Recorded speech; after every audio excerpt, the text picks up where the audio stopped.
नमस्कार, न्यूज की पाठशाला में आप सभी का स्वागत है। मैं हूं सुशांत सिन्हा। ये वो पाठशाला है जहां सबकी क्लास लगती है। खबर का हर चैप्टर खुलता है, बड़े विस्तार से खुलता है और न्यूज का फैमिली शो है। इसलिए खुद भी देखिए, बच्चों को भी दिखाइए, पूरे परिवार के साथ न्यूज देखिए। तो आइए शुरू करते हैं आज की पाठशाला।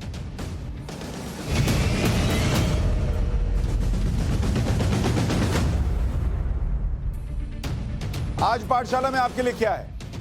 दोस्ती के सबसे भरोसेमंद मॉडल का चैप्टर खोलने जा रहा हूं। मोदी पुतिन की मीटिंग पर वो खबर जो आपको कहीं नहीं मिलेगी, वो आज पाठशाला में आपके लिए लेकर आया हूं। रूस और भारत की दोस्ती का अनसुना हिस्ट्री चैप्टर भी आपको बताऊंगा। इसके अलावा आपसे जुड़ी एक और बड़ी इंपॉर्टेंट खबर है। क्या ओमाइक्रॉन आपका 2022 बर्बाद कर देगा? संपर्क में आए बिना भी क्या आपको कोरोना हो जाएगा? मास्क लगाने के बाद भी क्या कोरोना हो जाएगा? कौन सा मास्क आपको कोरोना करवा देगा, यह भी आज आपको बताऊंगा।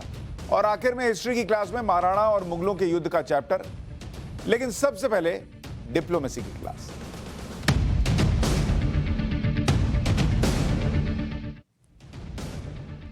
डिप्लोमेसी की क्लास में फ्रेंडशिप के सबसे भरोसेमंद मॉडल का आज टेस्ट होगा। यह सबसे भरोसेमंद मॉडल भारत और रूस की दोस्ती को लेकर कह रहा है। एक तरफ भारत अमेरिका के साथ है, दूसरी तरफ रूस चीन के साथ है। इसके बावजूद भारत और रूस दूर नहीं हुए।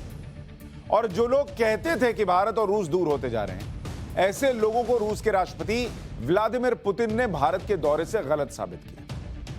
आज आपको बहुत डिटेल में समझाऊंगा कि इस मुलाकात में क्या हुआ और इसके क्या मायने हैं भारत, रूस, अमेरिका, चीन, पाकिस्तान सबके लिहाज से। दरअसल आज शाम हैदराबाद हाउस में प्रधानमंत्री मोदी और रूस के राष्ट्रपति व्लादिमीर पुतिन की मुलाकात हुई। भारत रूस के 21 वर्षीय सम्मेलन की बैठक के लिए पुतिन भारत में, और उनका यह दौरा 6 से 7 घंटे का है। मात्र 6 से 7 घंटे के लिए भारत आए। रूस के राष्ट्रपति पुतिन ने कहा कि भारत एक बड़ी शक्ति है और मित्र देश है और एक ऐसा दोस्त है जिस पर भरोसा कर सकते हैं। पुतिन ने कहा कि दोनों देशों के संबंध मजबूत हो रहे हैं। डिफेंस और तकनीक के क्षेत्र में दोनों देशों का सहयोग ऐसा है जैसा किसी देश से नहीं है। ये सब पुतिन के कह रहे हैं। तो वो लोग जो कह रहे थे कि भारत और रूस के रिश्ते खराब हो रहे हैं, वो व्लादिमीर पुतिन को सुने, जो कह रहे हैं कि भारत और हमारी दोस्ती जैसी है वैसी किसी और देश से है ही नहीं। पुतिन ने आतंकवाद पर मिलकर लड़ने की बात भी कही, अफगानिस्तान के हालात पर चिंता भी जताई। और प्रधानमंत्री नरेंद्र मोदी ने क्या कहा? उन्होंने भी कहा कि भारत और रूस के रिश्ते सबसे अलग हैं। यह फ्रेंडशिप, यह दोस्ती का भरोसेमंद मॉडल है जिससे दुनिया को सीखना चाहिए कि दोस्त कैसे होते हैं। प्रधानमंत्री ने कहा कि पिछले कुछ दशकों में दुनिया में बहुत बदलाव आए हैं, लेकिन भारत और रूस की दोस्ती वैसी ही मजबूत है जैसे पहली। तो दोनों दोस्तों ने भारत और रूस के रिश्तों को लेकर एक बड़ा कंफर्म स्टेटमेंट, एक ऐसा स्टेटमेंट जो कि छप जाए दिमाग में, वैसा स्टेटमेंट दिया। एक बार उनको सुनिए, फिर आगे आपको बताता हूं कि इस चैप्टर में इस दोस्ती को लेकर, इस रिश्ते को लेकर और पूरे समीकरण को लेकर क्या आज आपको बताने वाला हूं। उसका ये एक प्रकार से प्रतीक है और भारत रशिया संबंधों का कितना महत्व है वो इससे साफ होता है, और इसके लिए मैं आपका बहुत आभारी हूं।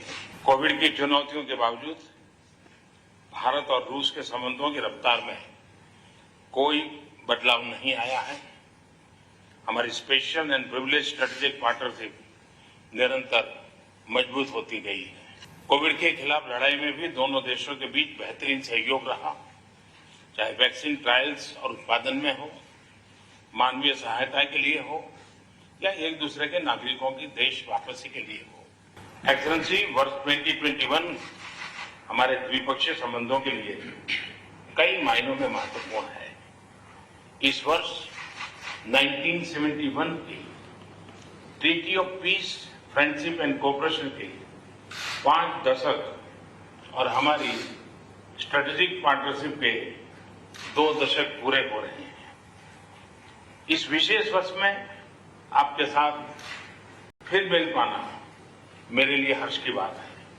क्योंकि हमारी स्ट्रेटेजिक पार्टनरशिप में पिछले 20 वर्षों में जो उल्लेखनीय प्रगति हुई है उसके मुख्य सूत्रधार आप ही रहे हैं। पिछले कई दशकों में वैश्विक स्तर पर कई फंडामेंटल बदलाव आए, कई तरह के जियोपॉलिटिकल समीकरण उभरे, किंतु इन सभी वेरिएबल्स के बीच भारत रूस मित्रता एक कांस्टेंट रही है।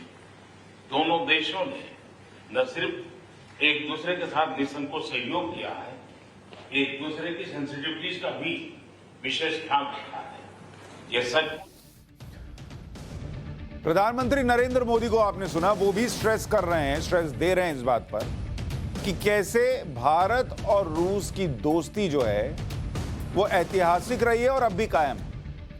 लेकिन आपको समझना चाहिए कि पुतिन के भारत दौरे में क्या बहुत अहम मैसेज गया है, इसको आपको समझना चाहिए। और ये आप कैसे समझेंगे मैं आपको बताता हूं कि पुतिन का जो दौरा है उसकी अहमियत समझिए। पुतिन का दौरा, इस दौरे की अहमियत क्यों है?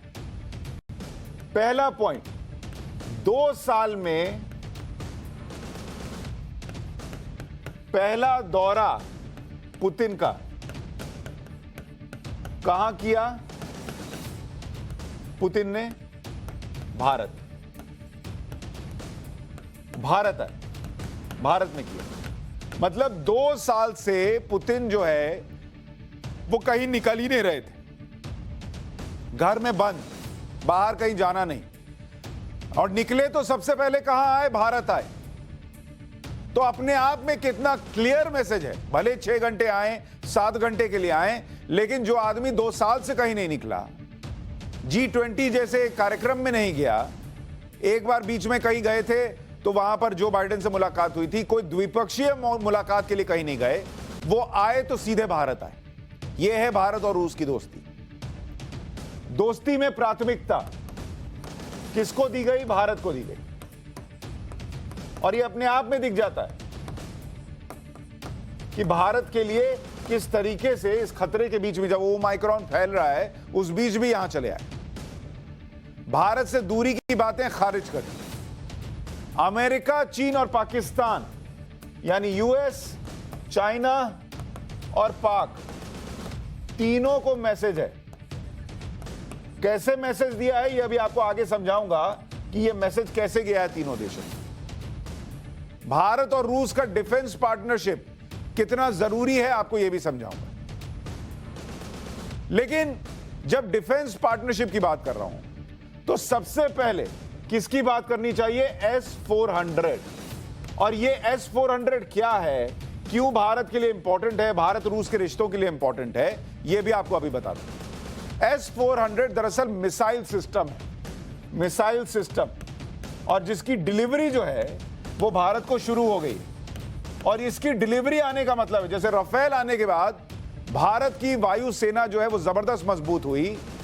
उसकी तस्वीर आप देखिए, आपको दिख रहा है S-400 जो है वो कैसा दिखता है।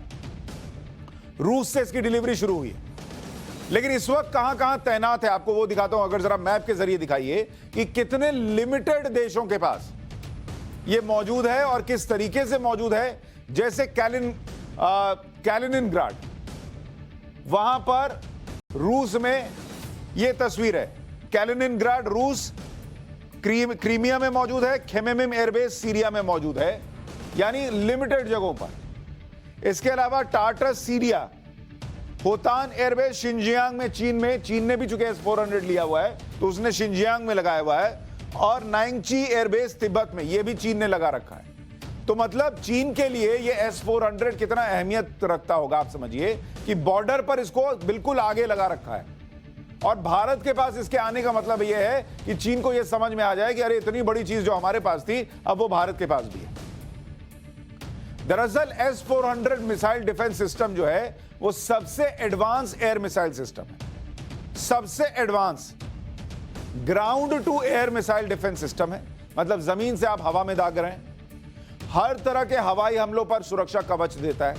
कैसा भी कोई कहीं से आप पर दाग रहा हो गोले या मिसाइल दाग रहा हो, उससे सुरक्षा कवच देता है। इसके सामने ना ड्रोन की चलती है, ना रॉकेट की चलती है, ना फाइटर जेट की चलती है, सब S-400 के सामने फेल है। ना क्रूज की चलती है, ना बैलिस्टिक मिसाइल की चलती है, सब इसके सामने घुटने टेक देते हैं। तो सोचिए भारत आ गया तो भारत की ताकत कितनी बढ़ गई। नरेंद्र मोदी सरकार जो है वो लगातार यही कोशिश कर रही थी कि भाई इस तरीके का अपना डिफेंस सिस्टम हो जाए कि किसी के सामने आंख झुकाने की जरूरत ना पड़े। और इसमें एक यूनिट जो होता है उसमें क्या क्या होता है वो देखिए। इसमें 2 बैटरी होती है, कमांड एंड कंट्रोल सिस्टम होता है, इसके अलावा सर्विलांस रडार, इंगेजमेंट रडार, ये सब कुछ इसमें होता है।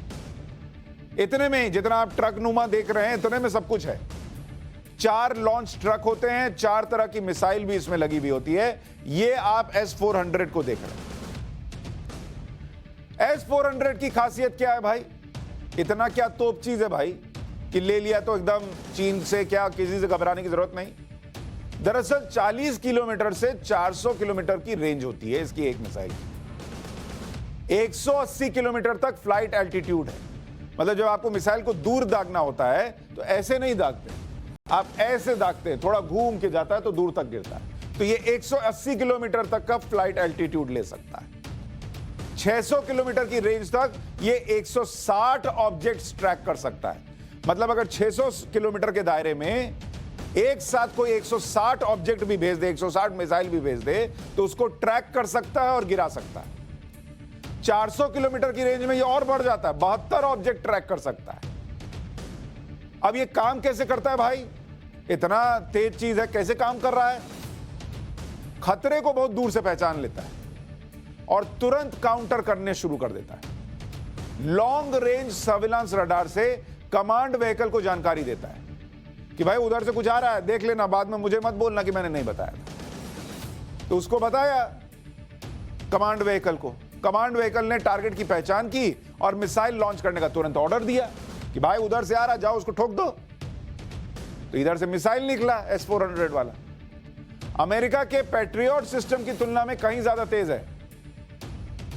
तो आप अगर देखेंगे ये जो S-400 मैंने लिखा हुआ है और दूसरा अमेरिका का है, ये है पैट्रियट, ये यूएस का है। ये भी मिसाइल डिफेंस सिस्टम है, ये भी मिसाइल डिफेंस सिस्टम है, ये रशिया वाला है।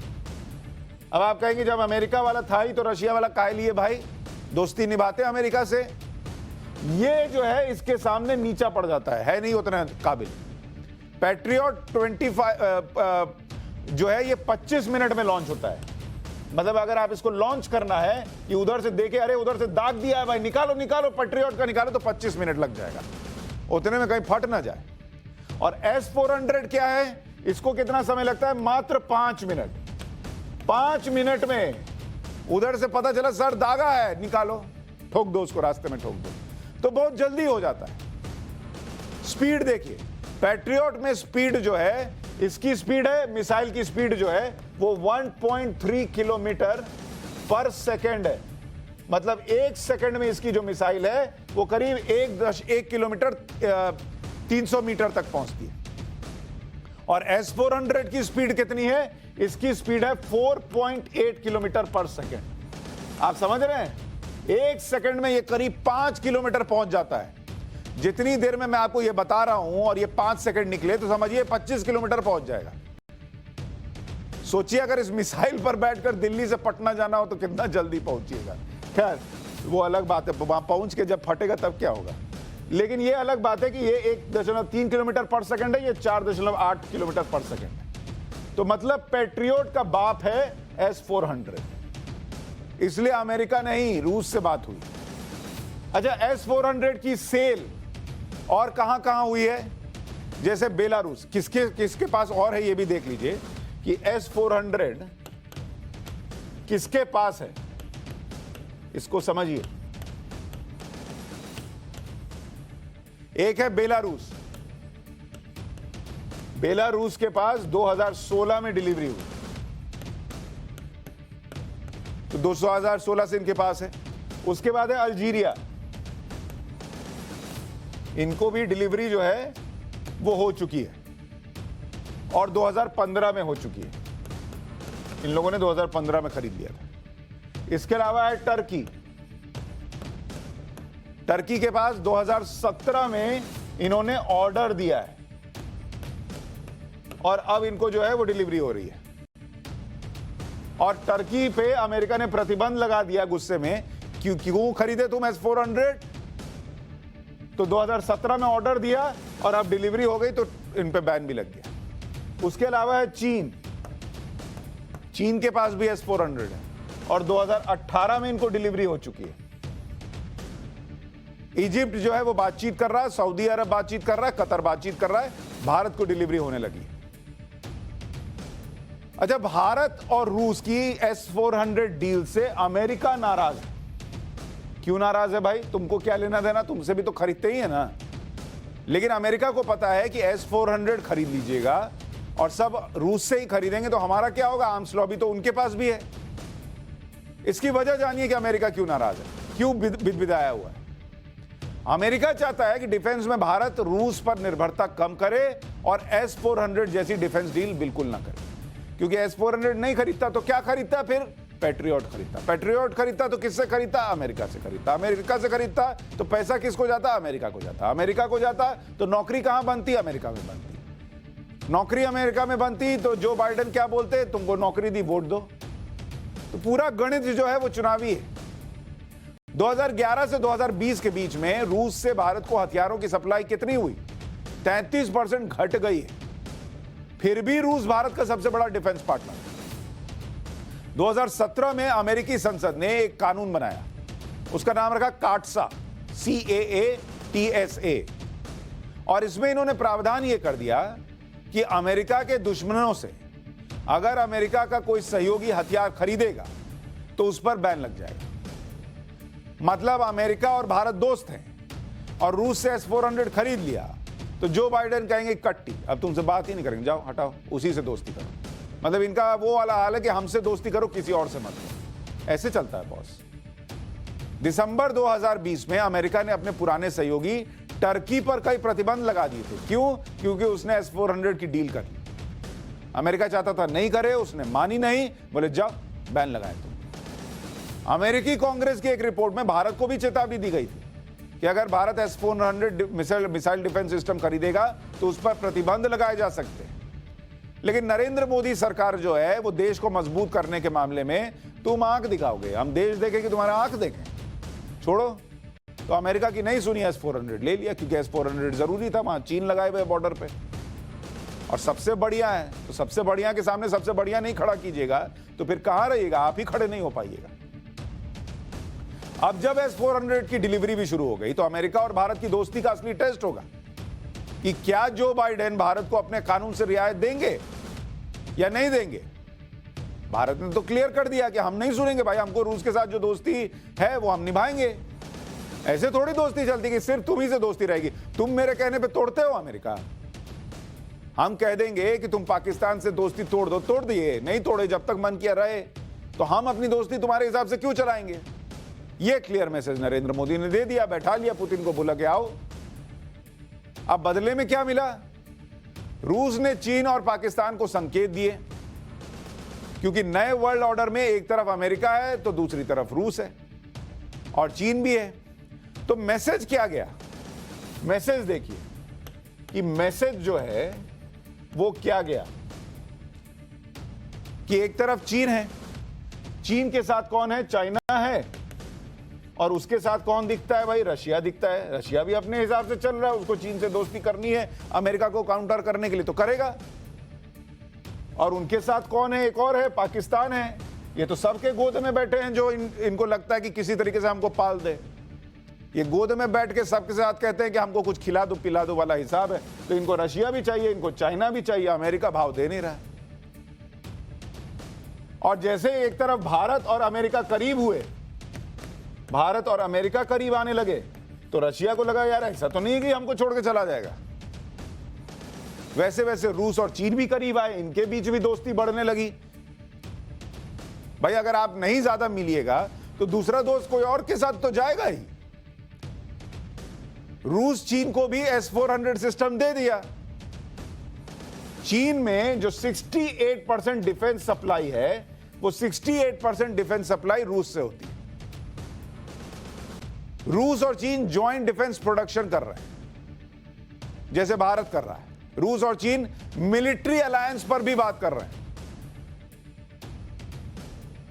रूस क्वाड को एंटी चाइना गेम बता चुका है। जो क्वाड का आप सुने थे उसको रूस कहता है कि यह चीन के खिलाफ है। भाई दोस्ती निभाएगा ना। लद्दाख में तनाव के बीच रूस एक तरह से निष्पक्ष रहा। पाकिस्तान के साथ रूस के रिश्ते बनने लगे हैं। सितंबर से 3 बार इमरान खान पुतिन को बात कर चुके हैं कि आइए ना, आते क्यों नहीं, आपको बिरयानी खिलाएंगे। पुतिन बिरयानी खाने गए नहीं, वो हैदराबाद हाउस में गए, नरेंद्र मोदी से मिल लिए। ये पाकिस्तान को ये लोग ज्यादा नहीं समझते, हल्के में लेते हैं। जाओ रखो बिरयानी, बिरयानी खाने आए। इंडिया जा रहे हैं, इंडिया के साथ रहने का मतलब है मजबूती में रहना। सितंबर में पाकिस्तानी सेना ने रूसी सेना के साथ अभ्यास किया। अप्रैल में रूस के विदेश मंत्री पाकिस्तान के दौरे पर गए। पाकिस्तान रूस से सुखोई 35 लड़ाकू विमान खरीदने की कोशिश भी कर रहा है। भारत के सैन्य भंडार में रूसी हथियार कितने हैं? भारत के पास रूस के हथियार कितने हैं? ये आपको देखिएगा, ये आंकड़ा तो आपको समझ में आ जाएगा कि भारत के लिए रूस अहम क्यों है। कितने हथियार हैं नेवी में, यानी जो हथियार और उपकरण है, हथियार प्लस उपकरण कर लीजिए इसको, यानी जो आपके पास मशीनें हैं, दूसरी चीजें हैं, इन्वेंट्री कितनी है? 41% नेवी में जो है वो रूस का है। हथियार कर लीजिए, उपकरण कर लीजिए, इन्वेंट्री देख लीजिए, सारा सब रशियन ओरिजिन का है। एयरफोर्स के अंदर कितना है? भारतीय एयरफोर्स के अंदर ये आंकड़ा और बढ़ जाता है, 66%। भाई राफेल वगैरह तो अभी आए ना, लेकिन उसके पहले जितना है वो ज्यादातर रशिया से मिला हुआ है। और आर्मी में कितना है ये तो देखकर और हैरान रह जाएगा, ये है 90%। टैंक, गोला बारूद सब रशिया का है। तो नेवी में 41%, एयरफोर्स में 66%, 90% रूस में। तो ये आंकड़ा देखने के बाद आपको दो चीज समझ में आती है। एक, अमेरिका बिलबिला क्यों रहा है, उसको लगता है ये कम करो ना यार, हमारे यहां से खरीदो। और रूस और भारत के रिश्ते कितने इंटरडिपेंडेंट हैं वो भी आपको समझ में आता है। भारतीय सेना में रूसी मूल के मुख्य हथियार कौन कौन से हैं? आपको अगर देखिएगा, इतना आंकड़ा बता दिया। भारतीय सेना में रूस के हथियार हैं विक्रमादित्य, नेवी का इकलौता INS विक्रमादित्य, ये नेवी का इकलौता एयरक्राफ्ट कैरियर है। कहां से आया? रूस ने दिया। यह है भारत और रूस की दोस्ती। किसी ने नहीं दिया एयरक्राफ्ट कैरियर, क्योंकि एयरक्राफ्ट कैरियर दे दिया तो आपकी सोचिए नेवी की ताकत कितनी बढ़ गई। 20 समुद्र में आप एयरक्राफ्ट जो है उड़ा रहे हैं, आपकी ताकत कितनी बढ़ गई। लेकिन रूस ने दिया। INS चक्र नेवी की इकलौती न्यूक्लियर अटैक सबमरीन है। किसने दिया? रूस ने दिया। T-90, T-72 आर्मी का मुख्य बैटल टैंक कहां से है? रूस से है। लद्दाख में जो आपने ये तैनात हुआ है। उसके बाद सुखोई 30 भारतीय वायुसेना का मुख्य लड़ाकू विमान है, वो रशियन ओरिजिन का है। ब्रह्मोस जो हमारी इकलौती न्यूक्लियर सुपरसोनिक क्रूज मिसाइल है, वो हम किसके साथ मिलकर बना रहे हैं? रूस के साथ मिलकर बना रहे हैं। तो भारत और रूस जो है वो एकदम समझिए जय और वीरू वाला हाल है। जय और वीरू आप नहीं छोड़ सकते। चाहे बीच में कोई आ जाए, कोई अपने आप को बसंती बता दे, कुछ कह दे, ये नहीं होगा। जय और वीरू तो साथ हैं, दोस्ती नहीं टूट सकती। भारतीय सेना में अहम अमेरिकी हथियार और उपकरण भी है। ऐसा नहीं है अमेरिका से हमारी डील नहीं हो रही। उनको लगता है कि इनसे 90% काहे ले रहे हो भाई, हमसे भी ले लो। क्वांटिटी रूस के हथियारों के मुकाबले कम है। जैसे भारतीय सेना में हाल के वर्षों में अमेरिकी हथियार और उपकरण कौन कौन से लिए? जैसे अपाचे लिया। ये क्या है? अपाचे अटैक हेलीकॉप्टर है, इसको लद्दाख में तैनात किया। चिनूक लिया, ये हेवी लिफ्ट हेलीकॉप्टर है, भारी भारी चीज उठा के ले जाता है। इसको भी लद्दाख और सियाचिन में लगाया हुआ है। अमेरिका से लिया, ऐसा नहीं उनको छोड़ दिया। जो अच्छा है तुमसे लेंगे, जो अच्छा है उनसे लेंगे। M777 होवित्जर अल्ट्रा लाइट तोप, ये लद्दाख में लगाया हुआ है। इसके अलावा C-17 और C-130J ट्रांसपोर्ट एयरक्राफ्ट, ये बड़े बड़े एयरक्राफ्ट जो आप देखते नहीं, कभी कभी आप देखते थे अभी चीन से जब तनातनी चल रही थी, वो सब लेके जाता, या ऑक्सीजन ट्रक लेके गया था, आपको याद होगा जब अभी दूसरी लहर चल रही थी। इंडियन एयरफोर्स की एयरलिफ्ट क्षमता जो है वो बढ़ा देता है। P-8I नेवी का surveillance aircraft, submarine Hunter aircraft सब अमेरिका का है, लेकिन उनको इतने में मन नहीं भर रहा है। अच्छा, भारत का मुख्य डिफेंस सप्लायर, अगर रूस वर्सेस आप अमेरिका देखिएगा, भारत का डिफेंस सप्लायर कौन है, इसको समझिए बेहतर कौन है। अब ये है रशिया वर्सेस यूएस, इन दोनों में से कौन हमारे लिए ज्यादा करता है। 2014 के बाद से हथियारों की सप्लाई, 2014 के बाद रूस ने कितनी की है, 70,000 करोड़, 70,000 करोड़ का हमारा सौदा हुआ है रूस के साथ 2014 के बाद। अमेरिका के साथ कितना हुआ है, 17,000 करोड़। तो इनको यह बात चुभती है कि अरे यार तुम उधर 70,000 कर रहे हो, हमसे 17,000 कर रहे हो डील, जबकि हम तुम्हारे साथ खड़े हुए हैं। अच्छा, साल 2000 से देखिए, 2000 से, साल 2000 से जो सप्लाई हुई है रूस से कितनी हुई है, 3,84,000 करोड़ का डील हमारा रूस से हो चुका है बीते 21 सालों में, 2000 से लेकर 2021 तक। और इसी दौरान अमेरिका से कितना हुआ है, 29,000 करोड़ का। तो आप देखिए, उसको तकलीफ नहीं होगी, कहां एक तरफ 4 लाख करोड़ पहुंच रहे हो आप और दूसरी तरफ 29,000 करोड़ है, तो उसको लगेगा मेरे दोस्ती मुझसे करते हो, और जो है वो सारा पैसा जो है वो रशिया में जा रहा है। तो ये रशिया की अहमियत है। रूस के साथ इस वक्त की बड़ी डिफेंस डील कौन कौन सी चल रही है, इसको भी समझिए। एक चल रही है S-400 ट्रायम्फ, जो कि आपको बताया कि ground to air missile defence system है। 35,000 करोड़ रुपए की डील हुई है, डिलीवरी शुरू हो गई। इसके अलावा AK-203 असॉल्ट राइफल, अमेठी में 4-6 लाख गन का प्रोडक्शन होना है अमेठी के अंदर, इसमें 5,124 करोड़ रुपए की डील हुई है और 2021 से 2031 तक यह एग्रीमेंट है। MiG-29 लड़ाकू विमान 21 की खरीद हुई है, 59 का अपग्रेडेशन होना है, 7,418 की डील है, करोड़ की डील है, इसको मंजूरी मिल गई। सुखोई 30 लड़ाकू विमान, अतिरिक्त 12 विमानों की खरीद होनी है, 10,730 करोड़ रुपए की डील है, सरकार ने मंजूरी दे दी है। भारत और रूस की दोस्ती कितनी गहरी है, इसको ऐसे समझिए, कुछ इतिहास के पन्ने पलट के आपको दिखाता हूं। ये तो आज का आप देख रहे हैं, इसी दोस्ती का हिस्ट्री चैप्टर क्या कहता है। भारत से सबसे पहले राजनयिक संबंध रूस ने बनाए थे। भारत की पंचवर्षीय योजना रूस से ही प्रेरित। भारत में बड़े बड़े उद्योग रूस की मदद से ही लगाए गए थे, जैसे भिलाई, बोकारो में स्टील प्लांट रूस की मदद से लगा था। IIT बॉम्बे, इसको स्थापित करने में रूस ने मदद की थी। भेल हो गया, ONGC हो गया, हिंदुस्तान एरोनॉटिक्स लिमिटेड HAL, ये रूस की मदद से स्थापित हुआ। रूस के सपोर्ट से भारत ने पहला सैटेलाइट आर्यभट्ट लॉन्च किया। भारत के पहले अंतरिक्ष यात्री राकेश शर्मा रूस के स्पेस मिशन में अंतरिक्ष यात्री में गए थे। भारत ने 1990 में रूस के संकट में उसे लोन देकर मदद की थी। दो तरफा है, एक तरफा नहीं है कि वही मदद कर रहे हैं या वही सब कुछ दे रहे हैं, हम भी कर रहे हैं भाई। 1991 में रूस में खाद्य संकट था, 20,000 टन चावल भारत ने भेजा था उस जमाने में।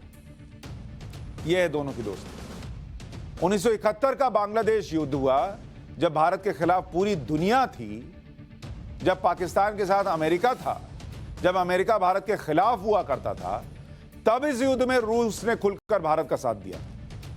यह वो दौर था जब अमेरिका समेत कई बड़े देश पाकिस्तान के साथ थे। इसी बीच एक अहम घटना हुई थी। ये जो डील हुई थी उसकी तस्वीरें आपको दिखा रहा हूं। 9 अगस्त 1971 को भारत और सोवियत संघ की डिफेंस डील हो गई। डील के बाद सोवियत संघ ने ऐलान किया कि भारत पर हमला उसके ऊपर हमला माना जाएगा। देख रहे हो दोस्ती का लेवल, उसको छुए तो छोड़ेंगे नहीं वाला हिसाब था। इस डील से अमेरिका भड़क गया क्योंकि वो तो पाकिस्तान के साथ था और अपने सामने किसी को समझता नहीं। 3 दिसंबर 1971 को पाकिस्तान ने भारत पर हमला किया। अमेरिका, ब्रिटेन, चीन पाकिस्तान के साथ थे। भारत के साथ कौन था? रूस था। सबसे पहले रूस ने चीन को रोका। रूस ने चीन के साथ अपने बॉर्डर पर सेना की तैनाती बढ़ा दी। चीन रूस का इशारा समझ चुका था। 9 दिसंबर को अमेरिका के तत्कालीन राष्ट्रपति रिचर्ड निक्सन ने एयरक्राफ्ट कैरियर यूएसएस इंटरप्राइज को बंगाल की खाड़ी में भेज दिया। बहाना क्या बनाया कि वो पूर्वी पाकिस्तान यानी आज के बांग्लादेश से अमेरिकी नागरिकों को सुरक्षित निकालना चाहते हैं, इसलिए भेज रहे हैं। 10 दिसंबर को ब्रिटेन का एयरक्राफ्ट कैरियर ईगल भी भारत को घेरने के इरादे से आगे बढ़ा। जवाबी कार्रवाई में रूस ने भी अपने जहाजों को बंगाल की खाड़ी की तरफ बढ़ा दिया। रूस ने अपनी न्यूक्लियर सबमरीन मिसाइल को भी उतार दिया। रूस के इस आक्रामक कदम से ब्रिटेन पीछे हटा। अमेरिका के एयरक्राफ्ट कैरियर का रास्ता भी रूस ने रोक दिया। तब रूस के मिलिट्री कमांडर अपने सबमरीन और जहाजों को अमेरिकी एयरक्राफ्ट के बिल्कुल करीब ले गए ताकि अमेरिकी सैटेलाइट उन्हें अच्छे से देखे और समझे कि रूस पीछे हटने वाला नहीं है भारत की मदद करने में। यह है भारत और रूस की दोस्ती। रूस के साथ भारत की दोस्ती का सबसे बड़ा गवाह कश्मीर मुद्दा है। जब जब अंतर्राष्ट्रीय स्तर पर पाकिस्तान ने कश्मीर का मुद्दा उठाया, रूस ने भारत का साथ दिया।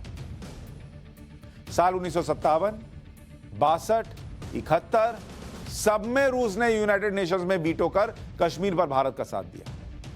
रूस पहला ऐसा देश था जिसने कश्मीर पर भारत के पक्ष में वीटो किया। साल 1957 में पाकिस्तान ने कश्मीर पर संयुक्त राष्ट्र में प्रस्ताव रखा। रूस ने क्या किया? वीटो कर दिया, भारत के साथ खड़ा हो गया। साल 1962 में संयुक्त राष्ट्र सुरक्षा परिषद में फिर कश्मीर पर भारत के खिलाफ प्रस्ताव पेश किया गया। प्रस्ताव आयरलैंड लेकर आया। अमेरिका, फ्रांस, ब्रिटेन, चीन ने समर्थन कर दिया क्योंकि तब भारत इतनी बड़ी ताकत नहीं था जितनी अभी है। ये लोग तो सब मोह में फंसे रहते हैं ना, लालच दिखता है भारत में है, अभी फायदा है तो सटे रहो। उस वक्त नहीं दिखता था तो नहीं सटे हुए थे। तो पश्चिमी देश एक साथ भारत के खिलाफ हो, भारत से कश्मीर छीनने की इंटरनेशनल साजिश हुई। लेकिन सबके खिलाफ जाते हुए रूस ने भारत से अपनी दोस्ती निभाई और प्रस्ताव के खिलाफ वीटो किया। अनुच्छेद 370 हटाने को मुद्दे पर भारत को रूस का साथ मिला। यह है हमारा दोस्त रूस। भारत रूस के रिश्ते की अहम तस्वीर आपको दिखाता हूं। यह तो आज वाली है, लेकिन साल 1955 की तस्वीर देखिए। तब सोवियत संघ के तब के अहम नेता निकोलाई बुल्गानिन और निकिता खुश्चेव भारत आए। दोनों ने कश्मीर की यात्रा की। श्रीनगर में उनका भव्य स्वागत हुआ। कार में सोवियत संघ के दोनों नेताओं को घुमाया गया। तब निकिता खुश्चेव ने कहा कि कश्मीर भारत का अभिन्न अंग है। उन्होंने कहा कि हम आपके इतने करीब हैं कि आप हमें पहाड़ों से आवाज लगाएं तो हम आपके पास पहुंच जाएंगे। कितनी कमाल की तस्वीर और बातें। तभी कहता हूं न्यूज का फैमिली शो है, दिखाइए बच्चों को भी, उनका भी ज्ञान बढ़ेगा। चिलपौ तो सब जगह चल ही रहा है। भारत रूस के संबंधों की अगली तस्वीर देखिए, यह और दिलचस्प है। यह तस्वीर 27 मार्च 1960 की है। कौन दिख रहे हैं? तब के प्रधानमंत्री जवाहरलाल नेहरू दिख रहे हैं। कौन साथ में दिख रहा है? गाय दिख रही है। अब इसमें कमाल क्या है, जवाहरलाल नेहरू को यह गाय तोहफे के तौर पर रूस से मिली थी। यह है दोस्ती कि रूस ने अगर दिया भी तो भारत की परंपराओं और आस्था को ध्यान में रखते हुए गाय गिफ्ट की। सोवियत संघ के यूरी गैगरिन अंतरिक्ष में जाने वाले पहले इंसान थे। यूरी गैगरिन साल 1961 में भारत आए। भारत में उनका जबरदस्त स्वागत हुआ। तत्कालीन प्रधानमंत्री जवाहरलाल नेहरू ने उन्हें खुली जीप में घुमाया। अंतरिक्ष की यात्रा के 7.5 महीने के अंदर ही यूरी गैगरिन 29 नवंबर 1961 को भारत आए थे। अच्छा, अंतरिक्ष में जाने वाले भारत के राकेश शर्मा आपको याद होंगे। वो सभी सोवियत संघ के सोयूज T-11 अंतरिक्ष यान से अंतरिक्ष में गए थे। अच्छा, ये एक और ताजा तस्वीर आ रही है, इसको देखिए। प्रधानमंत्री नरेंद्र मोदी और पुतिन की जो मुलाकात खत्म हुई है उसके बाद की तस्वीर है। जैसे मैं अभी आपको बता रहा था कि ज्यादा देर वो है नहीं, यहां पर 6-7 घंटे ही हैं और उसके बाद निकल जाएंगे। तो प्रधानमंत्री नरेंद्र मोदी उनको बाहर छोड़ने आए हैं और विदा किया है बाय करके कि चलिए अब आप जाइए, ठीक रहिए। दोस्ती रहनी चाहिए। तो ये आज की तस्वीर चल रही है, हैदराबाद हाउस है, रात में एकदम चमचमा रहा है, दोस्ती भी वैसे ही चमचमा रही है। तो ये आज की देख ली आपने तस्वीर। फिर 1984 वाली तस्वीर दिखाता हूं, राकेश शर्मा के बारे में बता रहा था। राकेश शर्मा के साथ जो अंतरिक्ष में गए थे, 2 सोवियत संघ के अंतरिक्ष यात्री थे, वो 7 दिन अंतरिक्ष में रहे थे। तो भारत और रूस की दोस्ती इतनी पुरानी, इतनी प्रगाढ़ रही है, और आज की तस्वीर ने बताया है कि रूस और भारत उतने ही मजबूत हैं। पुतिन ने कहा ना भाई कि ऐसा दोस्त है कि जैसा कोई और दोस्त नहीं। अब इससे ज्यादा कोई क्या बोलेगा। डिफेंस डील हो रही है, भारत मजबूत हो रहा है, रूस और भारत की दोस्ती मजबूत हो रही है। और नरेंद्र मोदी, पीएम नरेंद्र मोदी, उनकी आदत है, इजराइल जाएंगे तो फिलिस्तीन भी जाते हैं, सब साथ में लेके चलना है। एक से दोस्ती करेंगे, दूसरे से नहीं करेंगे, अरे करेंगे तो यहां क्या हो जाएगा, वहां क्या हो जाएगा, ये सब नहीं सोचते। एक ही एजेंडा है, भारत को मजबूत करना। S-400 अगर रूस दे सकता है और सबसे बढ़िया है, तो रूस से दोस्ती होगी, अमेरिका सोचे। तुमको हम नहीं ना बताते भाई किससे दोस्ती करनी है, वैसे तुम हमको मत बताओ। ये नया भारत है, अमेरिका से डर के काम नहीं करता है, आंख में आंख मिला के, जिससे मन दोस्ती करे। तो ये दोनों देशों की दोस्ती की कहानी। अब पुतिन तो आए चले गए, लेकिन एक नया वायरस आ गया है, जो जाने का नाम लेगा नहीं लेगा, क्या करेगा। ओमाइक्रॉन कितना भयंकर है, खतरनाक है, हेल्थ की क्लास में सुनिए जरा आज।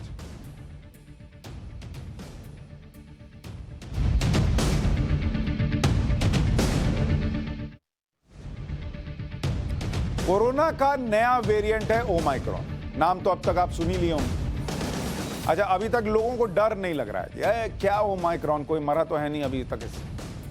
लेकिन एक डरावनी रिसर्च सामने आ गई है बॉस, उस पर आगे बात करेंगे। लेकिन एक बड़ा सवाल क्या है वो आपके सामने रखता हूं ओमाइक्रॉन को लेकर। साल 2020 आपको याद है, 2020, इस साल में क्या आया, कोरोना आया, और ये पूरा साल, पूरा का पूरा साल कोरोना खा गया।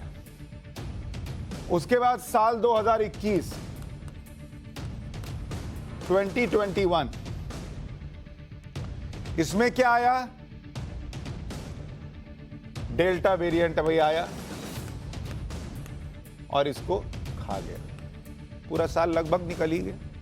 अब है साल 2022 और सामने क्या दिख रहा है, ओमाइक्रॉन। अब सवाल यह है कि क्या ये ओमाइक्रॉन 2022 को खा जाएगा? क्या साल 2022 भी कोविड की भेंट चढ़ने वाला है? और ऐसा क्यों कह रहा हूं आपको समझना चाहिए, इतने हल्के में मत लीजिए ओमाइक्रॉन को। ओमाइक्रॉन वर्सेस 2022 की बात कर रहा हूं। हांगकांग से एक रिसर्च आई और यह रिसर्च बहुत डराने वाली है। हांगकांग यूनिवर्सिटी ने बताया है कि ओमाइक्रॉन संक्रमण के हवा से फैलने की संभावना है। बहुत ध्यान से सुनिए, हवा से, आप पेशेंट के नजदीक भी नहीं जाएंगे तब भी ओमाइक्रॉन आप तक आ सकता है। यह हांगकांग यूनिवर्सिटी दावा कर रही है। मरीज के संपर्क में आए बिना भी संक्रमण हो सकता है। मतलब आप सोचे कि मेरे घर में किसी को ओमाइक्रॉन से कोरोना हुआ और वो फलाने कमरे में है और हम तो दूसरे कमरे में हैं, दूसरे कमरे में भी आपको हो सकता है। तीसरी बड़ी बात, रीयूजेबल मास्क लगाने से भी संक्रमण का खतरा है।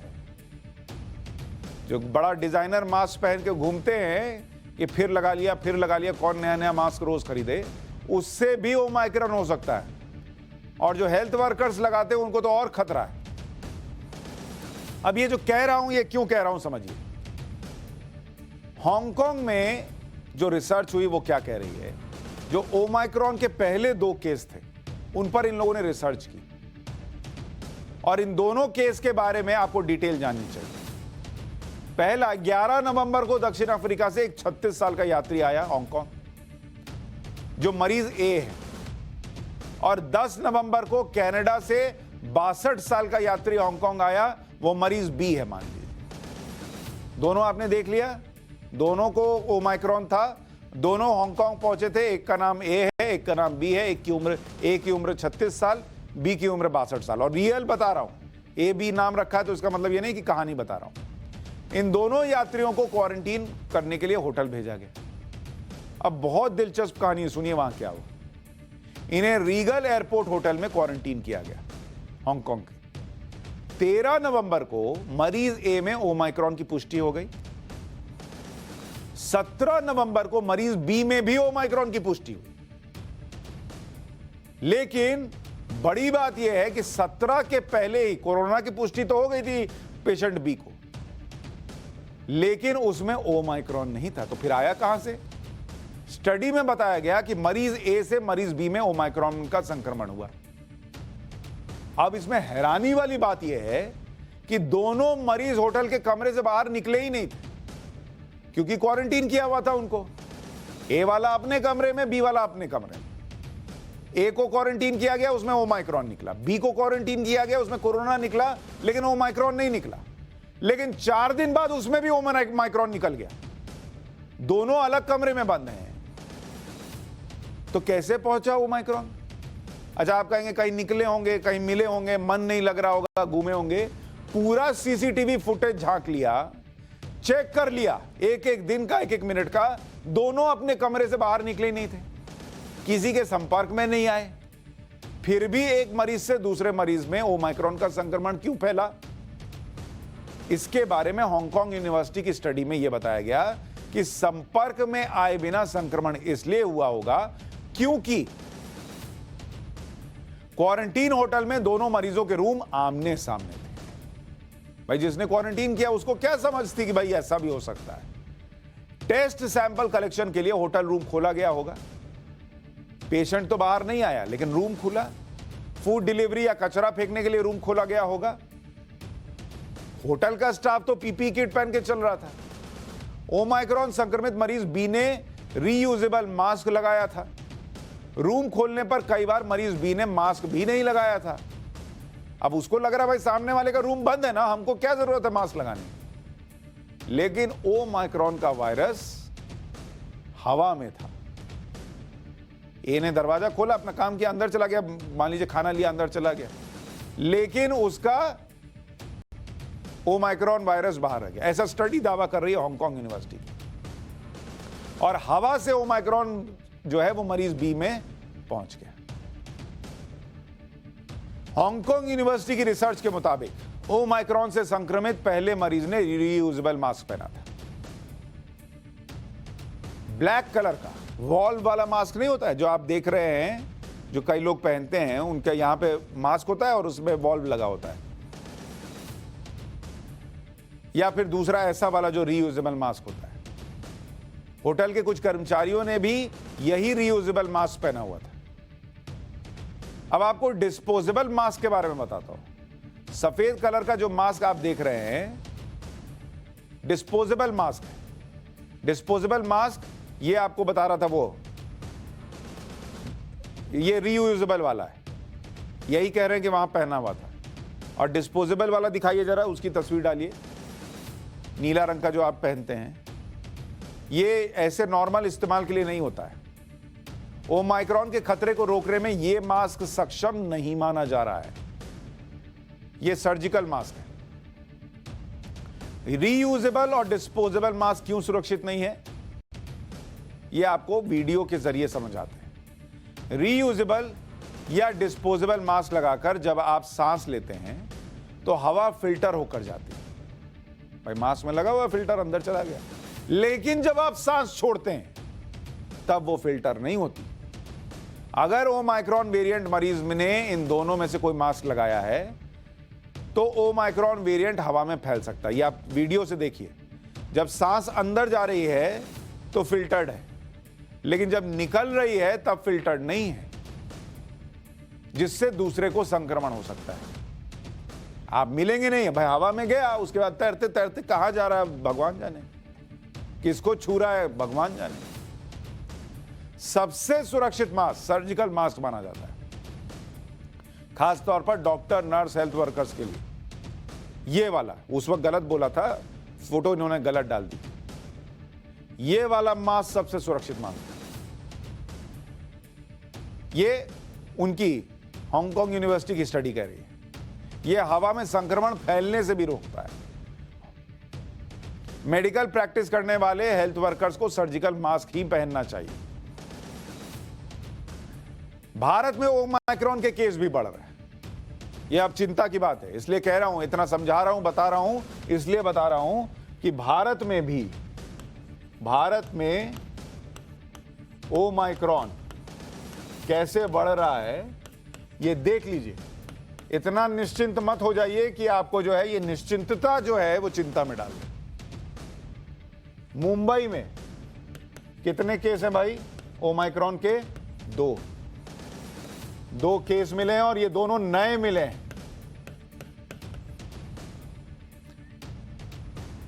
कुल कितने केस हो गए हैं? कुल केस 23 केस, 23 केस। और 3 दिसंबर को भारत में कितने केस थे? 3 दिसंबर में 2 केस थे मात्र, सिर्फ एक स्टेट में और एक राज्य में थे। आज की डेट में कितने हैं? आज 5 राज्यों में यह फैल चुका है और 23 केस हो चुका है।